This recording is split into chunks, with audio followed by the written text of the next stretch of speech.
ہم ان کو بڑے عذاب سے پہلے چھوٹا عذاب دیں گے تاکہ یہ باز آ جائیں۔ اللہ تعالیٰ کے حکم سے بارشیں آتی ہیں، بلا شبہ اللہ تعالیٰ ہی دریاؤں کو حکم کرتے ہیں، اللہ تعالیٰ ہی بارشیں برساتے ہیں۔ ایک کو نابینا کر کے دوسروں کو نصیحت دے دیتا ہے، اس کو دیکھو، اس کی آزمائش ہے آنکھیں چھین کر اور ان کی آزمائش ہے آنکھیں دے کر۔ کیا یہ اللہ کا عذاب ہے؟ اسلامک اسکالر مفتی محمد یوسف تیبی حفظہ اللہ تعالی، فاضل مدینہ یونیورسٹی۔ السلام علیکم ورحمۃ اللہ۔ اسلام ماد آپ کی خدمت میں حاضر ہے، اور اس وقت وطن عزیز میں سیلاب کی صورتحال ہے۔ تقریباً 3 کروڑ کے قریب پاکستانی اس سے متاثر ہیں، اور یہ تقریباً ہر 7 میں سے ایک پاکستانی بنتا ہے۔ بڑی تعداد ہے، جنوبی پنجاب ہے، KPK ہے، سندھ ہے اور بلوچستان ہے، جہاں پر لوگ کھلے آسمان تلے ہیں، اور بارشوں کا سلسلہ ہے، اور اس کے ساتھ دریاؤں میں سیلاب ہے۔ بارشیں سر اوپر سے بارش ہے، نیچے سے پانی ہے، جس کی وجہ سے پاکستان میں ایک بہت بڑی اس وقت مہم چل رہی ہے ان کی ریلیف کی، اور ان کو بحالی کی، ان کو ریسکیو کرنے کی۔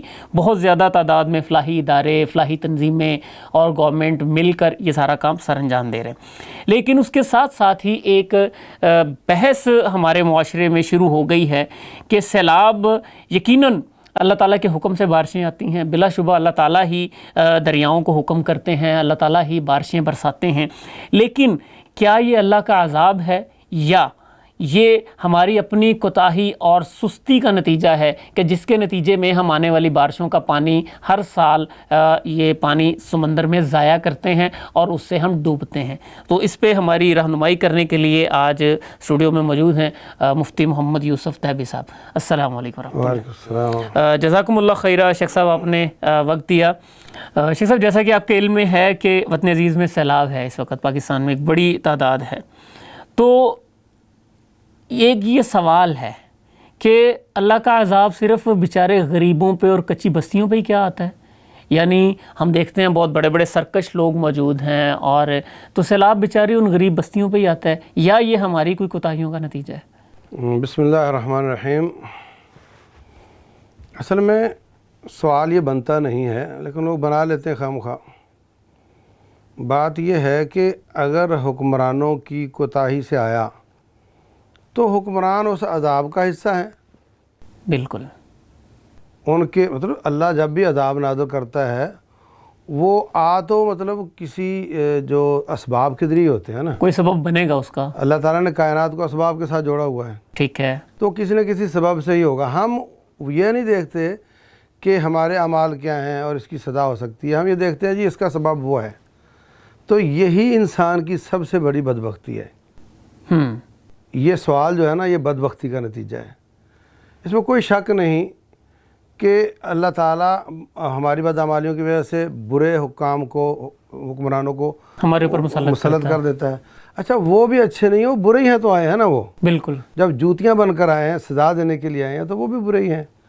تو ان کے نفس کی شر بھی ہے، ہمارے نفس کی شر بھی ہے، اللہ تعالیٰ اس پہ سزا دے دیتا ہے۔ اب دیکھیں نا، زلزلہ آتا ہے تو اگر آپ یہ سمجھیں کہ ہماری بدعمالیاں ہیں تو ہمیں اللہ کی طرف توبہ کرنی چاہیے، بالکل، تو یہ تو ہوئی نا وہ اللہ تعالیٰ کا منشا پوری کرنے والی بات۔ ٹھیک ہے، اللہ فرماتے ہیں وَلَنُذِيقَنَّهُم مِّنَ الْعَذَابِ الْأَدْنَىٰ دُونَ الْعَذَابِ الْأَكْبَرِ لَعَلَّهُمْ يَرْجِعُونَ۔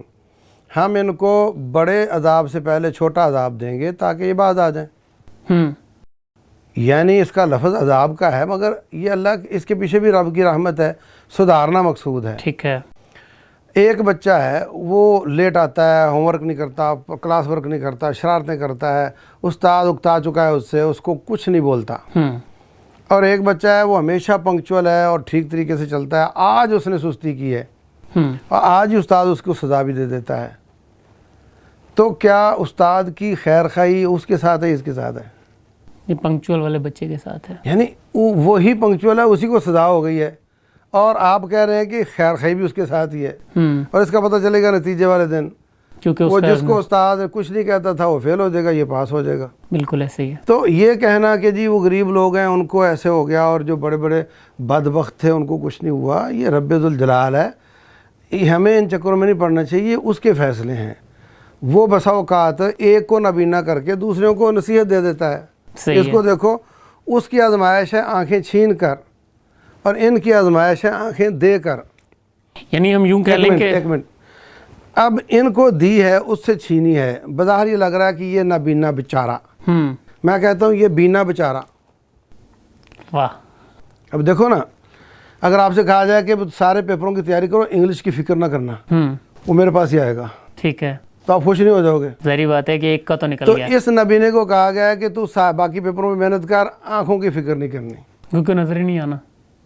قیامت والے دن آنکھ کے پیپر میں سب پکڑے ہوئے ہوں گے، اب موبائل آنکھ سے ہی چلتا ہے، سارا کچھ آنکھ سے، بہت بڑے فتنے ہیں آنکھ کے، اور یہ اس پورے پیپر سے ہی آؤٹ ہو جائے۔ آؤٹ ہوگا اور معاف کر دیا جائے گا اس کو۔ یہ 50 سال کا چارہ اور وہ بیچارہ، اور وہ 50,000 سال کا چارہ اور یہ بیچارہ، کس کا امتحان بڑھا ہے؟ تو اللہ فرماتے ہیں وَنَبْلُوكُمْ بِالشَّرِّ وَالْخَيْرِ فِتْنَةً، ہم تمہیں شر سے بھی آزماتے ہیں، خیر سے بھی آزماتے ہیں۔ تو جس پر سیلاب آیا ہے اس کی بھی آزمائش ہے، اور جس پر نہیں آیا اس کی بھی آزمائش ہے۔ بالکل، اس کا سارا روڈ بہہ گیا، اس کا سارا بہہ گیا، سارا گھر بہ گیا، سب کچھ بہہ گیا، ہر بنیادیں چیز اکھڑ بہ گئی، گئی بیچارے کی۔ بنیادیں بھی اکھڑ گئیں، اور اس کا سب کچھ بچا ہوا ہے۔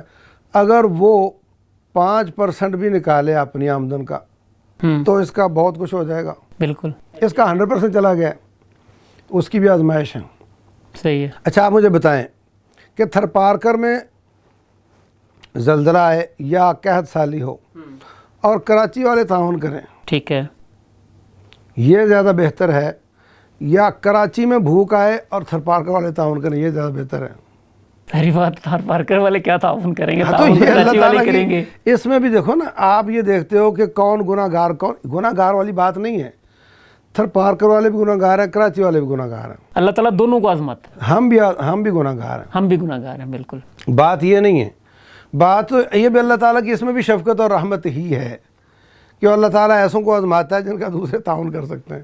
تو اللہ تبارک و تعالیٰ وہ رب ہے، اس نے کائنات کو چلانا ہے، سزائیں دینا، اس کو ایسے کر دینا، اس کو ایسے کر دینا، یہ سب اس کی حکمتیں ہیں۔ رسول اللہ صلی اللہ علیہ وسلم فرماتے ہیں اکثر الناس بلاء الانبیاء، سب سے بڑی آزمائش نبیوں پر آتی، صحیح ہے، پھر جو ان کے زیادہ قریب ہے اس پر، اس سے تھوڑی، اس سے زیادہ دور، اس کو اور کم اور کم اور کم۔ تو اس سے تو یہ لگ رہا ہے کہ جس کو آزمائش نہیں آئی وہ بڑا گناہ گار ہے، وہ بڑا پاپی ہے۔ ایسے ہی ہے۔ تو رب ذوالجلال کسی کو دنیا میں آزماتا ہے، کسی کو آخرت میں سزا دے گا۔ ایک گاڑی والا ہے، اس کو پیلا اشارہ نظر آیا تو اس نے سپیڈ کم کر لی اور سرخ پر رک گیا، وہ یہ اچھا، یا پیلا ہو ہی نہ تو اچھا، بالکل، وہ تو اچانک یا ٹکرا جائے گا یا اس کو اچانک بریک لگانی پڑے گی۔ بالکل، تو یہ آزمائشیں پیلا اشارہ ہوتی ہیں کہ بھائی بعد آ جا، بعد میں نقصان اٹھائے گا۔ جس طرح اللہ نے کہا کہ چھوٹے عذاب دے کر اللہ تعالیٰ تمہیں بڑے عذاب سے بچاتا، اور بڑے عذاب مقصد سے اللہ بچاتا۔ تعالیٰ کا کیا ہے؟ اصل تو ہمیں یہ جو نا اس کی جو علت بیان کرنا، اس کی وجہ بیان کرنا، اس کی جسٹیفیکیشن کرنا، تو بھئی زلزلہ آ گیا ہے تو بھی فکر کی بات کوئی نہیں، وہ دراصل نیچے پلیٹیں ہوتی ہیں اور پلیٹیں سرک جاتی ہیں تو پھر یہ زلزلہ آ جاتا ہے۔ اس کی بجائے ہمیں اللہ کی طرف جھکنے کی طرف توجہ کرنی چاہیے۔ ابھی اب دیکھیں نا، سورج گرہن آتا ہے، اس کے اسباب ہیں، بالکل اسباب ہیں، سائنٹیفک اسباب ہیں۔ بالکل ہیں۔ تو نبی صلی اللہ علیہ وسلم کے زمانے میں ایسا ہوا تو آپ کبھی باہر جا رہے ہیں، کبھی اندر آ رہے ہیں، آپ کے حواس اڑے ہوئے ہیں، پریشان ہیں، آپ کی بیوی پوچھتی ہیں جی آپ ڈر رہے ہیں، کہا تو ڈروں کیوں نہ، میں بادلوں کے بارے میں آتا ہے، میں کیوں نہ ڈروں، بادل آ گئے ہیں، قوم عاد کے لیے بادل آئے تھے تو وہی عذاب تھا اللہ تعالیٰ کا، بادل آنے سے آپ ڈر جاتے تھے۔ آپ کہو گے بادل تو قوم عاد پر بادل آئے، قالوا ھذا عارض ممطرنا، یہ بادل آیا، مزہ اڑائیں گے، بارش آئے گی اور نہائیں گے، بل هو ما استعجلتم به ريح فيها عذاب الیم، یہ تو عذاب ہے اللہ تعالیٰ کا، تو وہ سارے اس کے نیچے آئے، اللہ نے عذاب نازل کر دیا۔ تو نبی صلی اللہ علیہ وسلم بھی جانتے ہی ہوں گے نا لازمی طور پہ کہ کیا کیسے کیسے ہوتا ہے، لیکن وہ اس کے اسباب کو نہیں دیکھ رہے، وہ پیچھے مسبب الاسباب کو اس کو دیکھ رہے ہیں۔ ہم دیکھتے ہیں جی پلیٹیں ہل گئیں تو زلزلہ آ گیا، یہ بھی تو دیکھو رب کہاں ہے، اس نے کیا نا، اس نے تیری پلیٹیں کیوں نہیں ہلائیں، اس کی کیوں ہلا دیں؟ بالکل ایسے ہی۔ اچھا، تو یہ ساری کائنات رب کے حکم سے ٹھہری ہوئی ہے، ہمیں ان تمام آزمائشوں پہ رب ذوالجلال کی طرف دیکھنا چاہیے اور اس کے سامنے جھکنا چاہیے۔ قرآن میں اللہ تعالیٰ فرماتے ہیں وَلَوْلَا إِذْ جَاءَهُمْ بَأْسُنَا تَضَرَّعُوا، کیوں ایسا نہیں ہوا کہ جب ہماری سزا آئی تھی تو تم گڑ گڑاتے، روتے؟ اب دیکھو نا، اللہ خود بتا رہا ہے، ہاں اگر تکلیف آئی تھی تو رو لیتے اللہ کے سامنے. بنتا نہیں ہے, بالکل یہ تو امتحان ہے نا. ہاں جی, اللہ نقل کروا رہا ہے, بوٹی دے رہے ہیں. بوٹی دے رہا ہے کہ بھئی آپ کو میں دے رہا ہوں سزا, تو آپ میرے سامنے گڑ گڑاؤ گے تو ہم آپ کو قریب بھی کر لیں گے, معاف بھی کر دیں گے, سمجھے نہیں. لیکن اس طرف نہیں آتے, الٹا یہ کہہ دیتے ہیں جی رب نے ہمارا چھوڑا ہی کچھ نہیں تو ہم نعوذ باللہ رب کی عبادت کیوں کریں. نہیں یہ تو اور یہ نہیں دیکھتے کہ دیا کس نے تھا, دیا بھی اسی نے خود کس کا بنایا ہوا ظالم, اسی کا بنایا ہوا. ہاں. شیخ صاحب اس میں یقیناً طور پر عوام کے لیے تو ہم یہی کہیں گے کہ آزمائش ہے, اور جن پر آیا ہے ان کے لیے بھی اور جن پر نہیں آیا ان کے لیے بھی, دونوں کے لیے آزمائش ہے. لیکن اس میں یہ فیکٹر بھی تو بنتا ہے نا کہ کم از کم حکمرانوں کی حد تک ہم انہیں یہ کہیں کہ دیکھیں نا, اب پانی, صاف پانی یا تازہ پانی جو ہے, میٹھا پانی ہے بارش کا, بارشوں کا جو سیلاب میں بھی آ رہا ہے, یہ میٹھا پانی ہے. یہ کروڑوں اربوں ڈالر کا پانی ہے جو ہم ہر دفعہ سمندر میں ضائع کرتے ہیں. دنیا کہتی ہے کہ اتنا بڑی تعداد میں پانی آپ ضائع کر دیتے ہیں, دریاؤں میں آتا ہے. 2 مہینے پہلے ہم قحط سے مر رہے تھے, ہمارے لوگ مر رہے تھے, اور اب سیلاب سے مر رہے ہیں. تو حکمرانوں کی حد تک تو یہ فیکٹر ہونا چاہیے نا کہ انہیں ہم یہ قائل کریں کہ بھائی اس کا کوئی بند بناؤ, کوئی سیلاب کے لیے کوئی ڈیم بناؤ, کوئی ترتیب کرو. اللہ نے انسان کو عقل دی ہے آخر, تو کوئی ترتیب بنائے اس کے لیے کہ اس پانی کو محفوظ کر کے ہم اپنے جو بنجر علاقے ہیں, جو ہمارے صحرا ہیں جہاں پہ پانی کی کمی ہوتی ہے, وہ پانی کی کمی کو ہم دور کریں, نہریں بنے وہاں پہ. کیا خیال ہے اس بارے میں؟ خیال والی کون سی بات ہے, بہت اچھی بات ہے. دیکھو جب میں عوام ہوں تو میرے پہ عذاب آیا رب کا, تو میں سوچوں گا کہ میں اپنے کون سے گناہ میرے ہو سکتے ہیں, کیوں سوچوں گا, تاکہ عذاب نہ آئے. بالکل, عوام کی حیثیت سے میرا یہی جو کام ہے. میں کر سکتا ہوں میں وہ کروں گا. حکمران یہ ساری باتیں کام کر سکتے ہیں جو آپ بتا رہے ہیں, بالکل, تو وہ ان پہ سوچیں, یعنی اپنی ذاتی اصلاح, ذاتی توبہ کے ساتھ ساتھ وہ یہ سوچیں کہ اس رب کے عذاب کو سے رکنے کے یا اس سے محفوظ رہنے کے اور کیا طریقے ہو سکتے ہیں. تو وہ اس کے لیے یہ جو دریا ہیں ان کو پختہ کریں, ان کی کیپیسٹی بڑھائیں, ٹھیک ہے نا, ڈیم بنائیں, ڈیموں کی کیپیسٹی بڑھائیں, ہمارے بند پختہ ہوں جو ٹوٹتے ہیں. تاریخ بتاتی ہے کہ شاہی قلعہ لاہور کی بغل میں دریا بہتا تھا یہ والا, اور اس میں باقاعدہ کراچی تک ٹریفک چلتی تھی. ہاں جی بالکل, نیل کی جو ہیں نیل کی فصل کاشت ہوتی تھی, اور وہ یہاں سے کشتیوں میں کراچی جاتی تھی, نیل یہاں سے. بالکل, تو یہ ہوتا تھا. آج بھی اس کو لیول کر کے 200-300 کلومیٹر کا ٹکڑا, اس پہ ٹریفک, پانی کی ٹریفک سب سے سستی ہوتی. ہاں جی بالکل. اب اس کا تجربہ یہ ہے کہ آپ ریل گاڑی کے ٹھیلے کو دھکا لگاؤ, اور ایک کھڑی کار کو دھکا لگاؤ, اور ایک کشتی کو دھکا لگاؤ, اور پانی کی سمت میں دھکا لگا. ہاں, تو کتنی کم اس پہ پاور لگتی ہے. پاور کم لگتی ہے. سب سے سستا یہ ہے. انٹرنیشنل ٹریڈ بھی ساری اسی میں بحری ہوتی ہے. اور اگر اس کو چلایا جائے ہر 200 کلومیٹر کے بعد لیول کر کے, اور وہاں گرا کر بجلی بھی بن سکتی ہے, اور یہ ایک بہت بڑی سیاحت بھی ہو سکتی ہے. لوگ باقاعدہ بلا مقصد بھی اس میں جائیں گے. بالکل. اور جو بڑا بھاری ٹریفک اور گڈس ٹرانسپورٹ ہے وہ بھی اس میں چل سکتا ہے.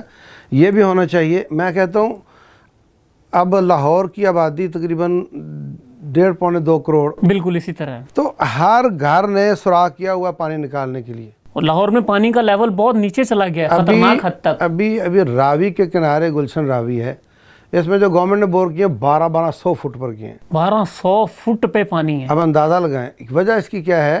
ہر نکالنے میں لگا ہوا, ڈالنے میں کوئی نہیں لگا ہوا. اور جتنے بھی اس وقت ہماری کالونیاں بن رہی ہیں, ہاؤسنگ اسکیمیں بن رہی ہیں, اس کا کام کیا ہے. اس کا کام یہ ہے کہ زمین کو ڈھانپ دو, سڑک کے ساتھ چھت کے ساتھ, سڑک کے ساتھ چھت کے ساتھ. تو جو پانی اندر سیپیج ہوتی تھی وہ بھی نہیں ہوتا, زمین میں بارش آتی ہے, جانے کے وسائل بالکل نہ ہونے کے برابر, اور نکالنے کے بے شمار. تو نتیجہ کیا ہوگا, یہی ہوگا. تو اس کا حل یہ ہے کہ ہر گھر اپنے گھر میں ایک بور کروائے, اور اس میں اپنی چھتوں کا پانی ڈالنا شروع کر دیں. ہاں, وہ پانی چھت میں گھر میں جائے واپس. میٹھا پانی ہے, وہ اوپر سے آ رہا ہے, بارش کا ہے, بالکل. وہ نیچے چلا جائے, اس کا لیول اچھا ہو جائے گا, پانی بھی میٹھا ہو جائے گا. یہ ہر گھر کر لے. اور اگر ہر گھر نہیں کرتا تو کم از کم گورنمنٹ کے جو آپ جانتے اسکول ہیں, کالج ہیں, بڑی گراؤنڈیں ہیں, ان کے ادارے ہیں, وہ اپنے لیول پہ کر لیں. تو کتنا پانی جو روڈوں پہ لوگوں کے ٹریفک جام کرتا ہے وہ بھی نہیں ہوگا, اور جو گٹر اوور فلو ہو جاتے ہیں وہ بھی نہیں ہوگا.